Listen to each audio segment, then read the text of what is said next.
Assalamualaikum warahmatullahi wabarakatuh. Hai kakak-kakak kelas 5B yang semoga dirahmati Allah Subhanahu wa taala. Semoga semuanya dalam keadaan sehat walafiat.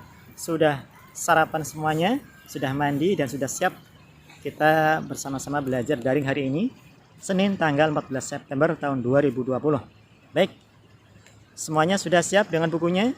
Silakan buka buku tematik kita, tema 2 jilid 5B ya, halaman 43. Hari ini kita fokus pembelajaran IPS. Kita akan belajar tentang kegiatan ekonomi masyarakat Indonesia dalam bidang jasa. Setelah sebelumnya kita pekan yang lalu mempelajari kegiatan ekonomi masyarakat, maka hari ini kita akan bahas lebih dalam tentang kegiatan ekonomi atau jenis usaha dalam bidang jasa.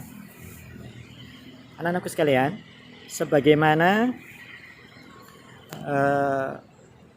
yang sudah kita sampaikan, kita pelajari pekan yang lalu, jenis usaha bidang jasa ini apa saja ya? Di antaranya meliputi perbankan, konsultan hukum, ya, konsultan keuangan, konsultan kehutanan juga termasuk ya, konsultan pertanian, kemudian psikolog kesehatan, termasuk pendidikan dan pariwisata. Hari ini kita spesial di buku juga bertepatan dengan apa yang dibahas tentang pariwisata. Kita berada di daerah Bayah, di daerah yang notabene wisata tempat termasuk banyak tempat wisata yang bisa kita sampaikan, bisa kita bahas di pembelajaran daring kita hari ini. Baik, bidang pariwisata merupakan layanan jasa yang melibatkan banyak kegiatan ekonomi lainnya, mulai dari iklan cetak, iklan elektronik ya, di media sosial sampai ke tempat wisata tersebut ya. Jika kita cermati bahwa untuk menggarap potensi pariwisata daerah tersebut, maka akan banyak ya, usaha ekonomi lainnya yang dapat berkembang dan menghasilkan keuntungan bagi peningkatan perekonomian masyarakat setempat ya. Apa saja bidang-bidang usaha atau bidang-bidang jasa lainnya yang menunjang di bidang perekonomian pariwisata tersebut ya, yaitu diantaranya satu, periklanan. Bagaimana biasanya kita kenal adanya brosur, flyer, papan reklame dan lain sebagainya. Kemudian transportasi, bagaimana caranya kita sampai ke tempat wisata tersebut ada, dan kemudian setelah objek wisata tersebut dikenal oleh masyarakat ya, dikenal oleh banyak wisatawan luar daerah, bahkan termasuk wisatawan asing, maka biasanya itu akan tumbuh atau berdiri penginapan atau hotel-hotel di sekitar wilayah objek wisata tersebut ya. Itu yang ketiga. Yang keempat, ada juga jasa laundry atau cuci pakaian ya. Kemudian ada tempat penjualan barang cenderamata atau oleh-oleh khas tempat wisata. Kemudian ada guide atau pemandu wisata dan lain sebagainya. Oke, selanjutnya kita masuk ke halaman 44. Memasuki langkah pembelajaran berikutnya, yaitu eksplorasi. Sambil kita fokus, seperti biasanya Ustazan akan berikan 3 tugas. Ada 3 tugas pilihan. Silakan kakak-kakak seperti biasanya boleh pilih salah satu saja. Kalaupun mau 3-3-nya boleh silakan, tapi cukup satu saja untuk meringankan absensi atau daring kita hari ini. Untuk luring dan kegiatan di rumah, silahkan bisa melengkapi semua langkah-langkah pembelajaran untuk lebih paham materi atau pembahasan yang sedang kita bahas. Tugas yang pertama di langkah eksplorasi yaitu silakan kakak-kakak cukup salah satu atau boleh dua tempat wisata di sekitar kita. Misalnya apa Ustadz? Misalnya Tanjung Layar Sawarna, nah, kemudian Pulau Manuk misalnya, atau apa, Kebun Teh Cikuya misalnya, atau yang agak jauh sedikit, Negeri di Atas Awan ya, di Gunung Luhur, dan masih banyak lagi tempat-tempat wisata kita di sekitar Bayah dan sekitarnya. Lanjutnya untuk langkah pembelajaran berikutnya yaitu rumuskan. Ini kita lewati saja. Untuk presentasikan juga kita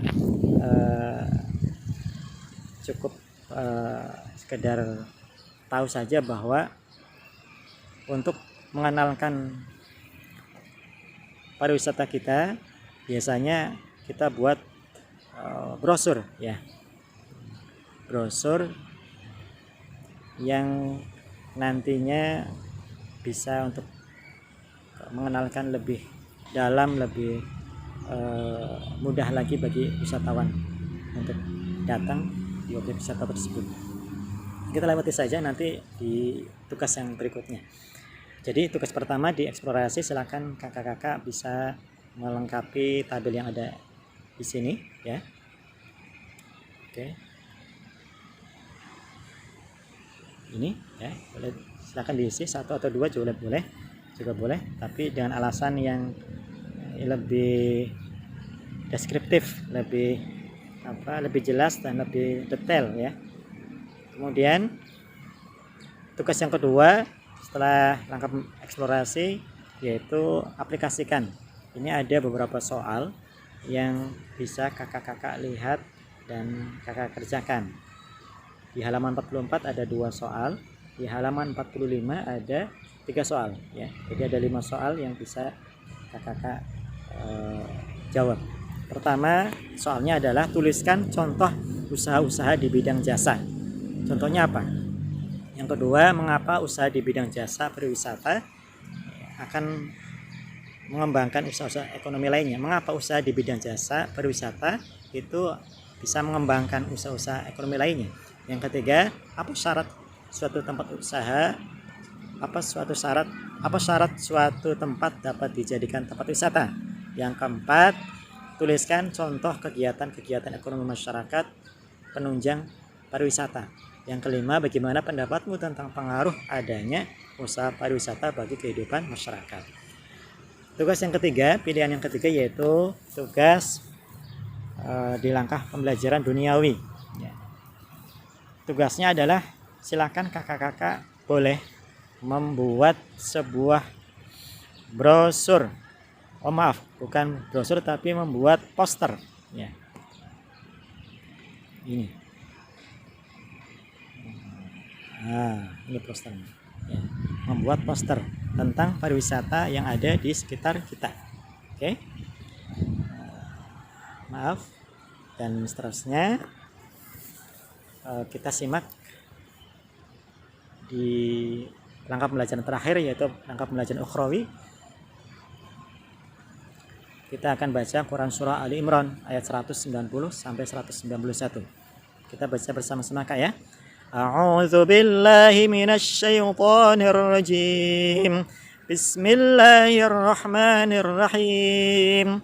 Inna fi khalaqis samawati wal ardi wa ikhtilafil laili wan nahar واختلاف الليل والنهار لآيات لأولي الألباب الذين يذكرون الله قياما وقعودا وعلى جنوبهم ويتفكرون في خلق السماوات والأرض ربنا ما خلقت هذا باطلا سبحانك فقنا عذاب النار. Sesungguhnya dalam penciptaan langit dan bumi dan pergantian malam dan siang terdapat tanda-tanda kebesaran Allah bagi orang yang berakal, yaitu orang-orang yang mengingat Allah sambil berdiri, duduk atau dalam keadaan berbaring, dan mereka memikirkan tentang penciptaan langit dan bumi seraya berkata, ya Tuhan kami, tidaklah Engkau menciptakan semua ini sia-sia. Maha suci Engkau, lindungilah kami dari azab neraka. Jadi kakak semuanya, bahwa ketika kita piknik misalnya, ketika kita berada di tempat wisata misalnya, maka bagi seorang yang beriman, maka yang ada di dalam pikirannya, yang ada dalam benak kita harus dimunculkan bagaimana dikaitkan dengan ini adalah ciptaan Allah Subhanahu wa taala. Bagaimana mentadaburi keindahan alam ini. Masya Allah, kalau kita lihat ada sebuah ciptaan Allah yang indah, kita bisa mengucapkan zikir Masya Allah, itu luar biasa apa yang diciptakan oleh Allah Subhanahu wa taala, begitu sempurna ya. Sehingga ketika kita berada di objek wisata yang indah tersebut, maka semakin kita merasa dekat kepada Allah Subhanahu wa taala ya. Semakin kagum kita dengan ciptaan Allah Subhanahu wa taala, dan hanya Allah Subhanahu wa taala yang maha kuasa, maha menciptakan segalanya. Dan jangan lupa ketika piknik juga ya, sholatnya jangan sampai ditinggal Kak ya gitu. Jangan sampai gara-gara ke tempat wisata keasikan sholatnya ketinggalan. Sampai di sini dulu pembelajaran daring kita hari ini, semoga bermanfaat.